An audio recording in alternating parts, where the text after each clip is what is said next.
नमस्कार. Cook with वंदना दातीर रेसिपीमध्ये आपले मनापासून खूप खूप स्वागत आहे.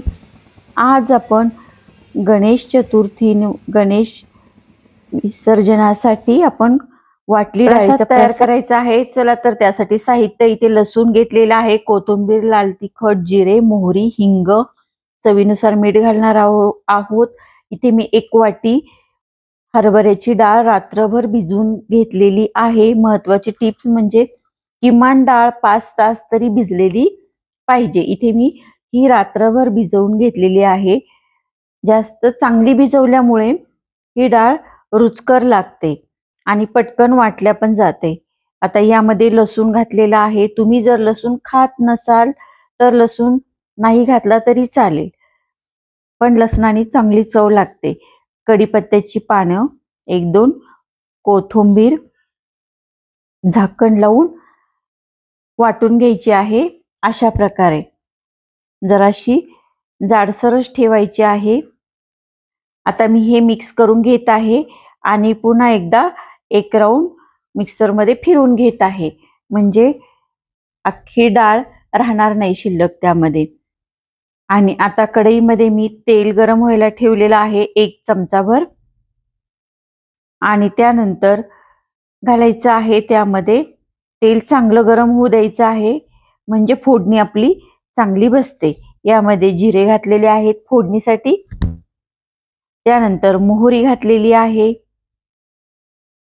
आणि फोडणी चांगली तडतडू द्यायची आहे, म्हणजे चांगली खमंग अशी आपल्याला डाळीला चव येते. आता यानंतर कढीपत्ता घालायचा आहे. आपल्याला यामध्ये 1 7-8 पानं घालायचं आहे. आणि तुम्ही जर अजूनही चॅनलवर नवीन असाल तर कुक विथ वंदना दातीर रेसिपीला लाईक, शेअर, सबस्क्राईब जरूर करा, म्हणजेच येणाऱ्या व्हिडिओचे नोटिफिकेशन तुम्हाला मिळतील. आता हिंग घातलेला आहे अर्धा चमचा. हिंग घालणं आवश्यक आहे. हिंगामुळे ह्याची चव मस्त लागते व रुचकर लागते व स्वाद चांगला येतो. आता ही डाळ वाटलेली मी यामध्ये घालून घेत आहे आणि त्यानंतर मी इथे हळद घातलेली आहे आणि आता हे मिक्स करून घ्यायचं आहे. चवीनुसार मीठ घालायचं आहे. तुम्हाला आवडत असेल तर तुम्ही यामध्ये अर्धा चमचा साखर सुद्धा घालू शकता, जर तुम्हाला गोडसर हवी असेल तर. आणि यामध्ये मी लाल तिखट अर्धा चमचा घातलेला आहे. हे घरीच तयार केलेलं लाल तिखट आहे. आता हे सर्व जिन्नस मी मिक्स करून घेणार आहे चांगलं तेलावरती. 3-4 मिनिटं चांगलं हे फ्राय करून घ्यायचं आहे, म्हणजे सर्व डाळीला हे लाल तिखट आणि हळद, तिखट, मीठ चव लागेल या पद्धतीने. आणि व्हिडिओला लाईक, शेअर, सबस्क्राईब जरूर करा. आणि तुम्हाला कशा रेसिपी बघायला आवडतील कमेंटद्वारे मला नक्की कळवा. आणि कशी वाटली रेसिपी कमेंटद्वारे नक्की कळवा. आणि व्हिडिओला लाईक, शेअर, सबस्क्राईब जरूर करा. आता ही मिक्स करून घेतलेलं आहे. थोडंसं पाण्याचा शिंपडा दिलेला आहे, म्हणजे ही डाळ आपली मऊसूत होते. आणि कसा वाटला व्हिडिओ कमेंटद्वारे नक्की कळवा. झाकण ठेवून 1-2-3 मिनिटं मी वाफ काढून घेत आहे.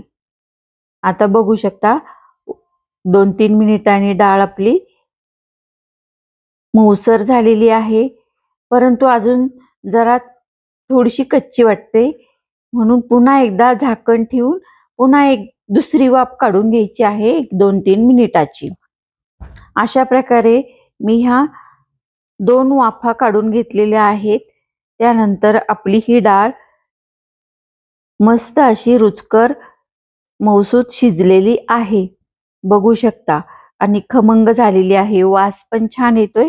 फोडणी एकदम खमंग बसलेली आहे. त्यामुळे ही डाळ अतिशय रुचकर आणि पौष्टिक पण आहे. गणेश विसर्जनाच्या दिवशी प्रसाद म्हणून वाटली डाळ आवर्जून बनवली जाते. ही वाटली डाळ एक पारंपरिक चवदार महाराष्ट्रीयन पदार्थ आहे. आणि ही पौष्टिक आहे. यामध्ये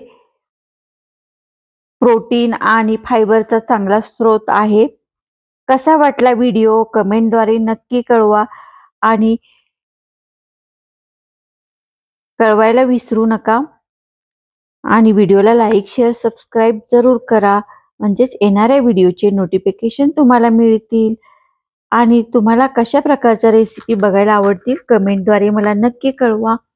आणि हो, व्हिडिओ शेवटपर्यंत बघितल्याबद्दल सर्वांचे मनापासून धन्यवाद. भेटूया पुन्हा अशाच नवीन रेसिपीसह. तोपर्यंत धन्यवाद. Bye bye.